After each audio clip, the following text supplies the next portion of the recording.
చంద్రబాబు పేదల సొంతింటి కల నెరవేరుస్తున్నామని అన్నారు మంత్రి టీజీ భరత్. ఇక కన్నూరులోని జగన్నాథ గట్టుపై టిడ్కో ఇంటి పట్టాల పంపిణీలో పాల్గొన్నారు. 95 మందికి ఇంటి పట్టాలు అందించారు.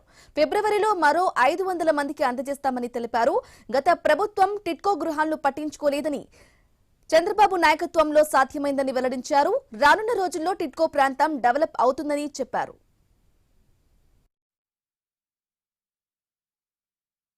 ఇది అంతా ఎప్పుడు కావాల్సి ఉండే 19 ముందు ఇల్లులు రావాల్సి ఉండేది.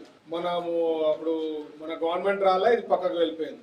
ఎంత నష్టపోయినారు, రెంట్లుగా కట్టింటారు, ఇల్లు లేని దానికి దాని మీద అలా ఇంట్రెస్ట్లు పడి ఉంటాయి, ఎన్నో ఉంటాయి. బట్ ఇది రివైవల్ చేయడం అంటే చాలా కష్టమైన పని. బట్ మన ప్రభుత్వం వచ్చిన తర్వాత చంద్రబాబు గారు ఖచ్చితంగా టిడ్కో హౌసెస్ అన్ని స్టేట్ వైడ్ అన్ని కంప్లీట్ చేసి హ్యాండ్ ఓవర్ చేస్తామని చెప్పినాం. లాస్ట్ టైం ఒక ఫ్యూ మంత్స్ బ్యాక్ నారాయణ గారు వచ్చిన తర్వాత ఏమేమి ఉన్నాయో కంప్లీట్ అయినవి, చిన్న చిన్న ఇష్యూస్ ఉన్నాయో అన్నీ కూడా కంప్లీట్ చేస్తూ వాళ్ళకి హ్యాండ్ ఓవర్ చేయాలనే ఉద్దేశంతో ఒక గైడ్ లైన్స్ ఇవ్వడం జరిగింది. ఏమి అంటే ఒకసారి ఇప్పుడు హ్యాండ్ ఓవర్ చేసిన తర్వాత మీరు వచ్చి ఉండేది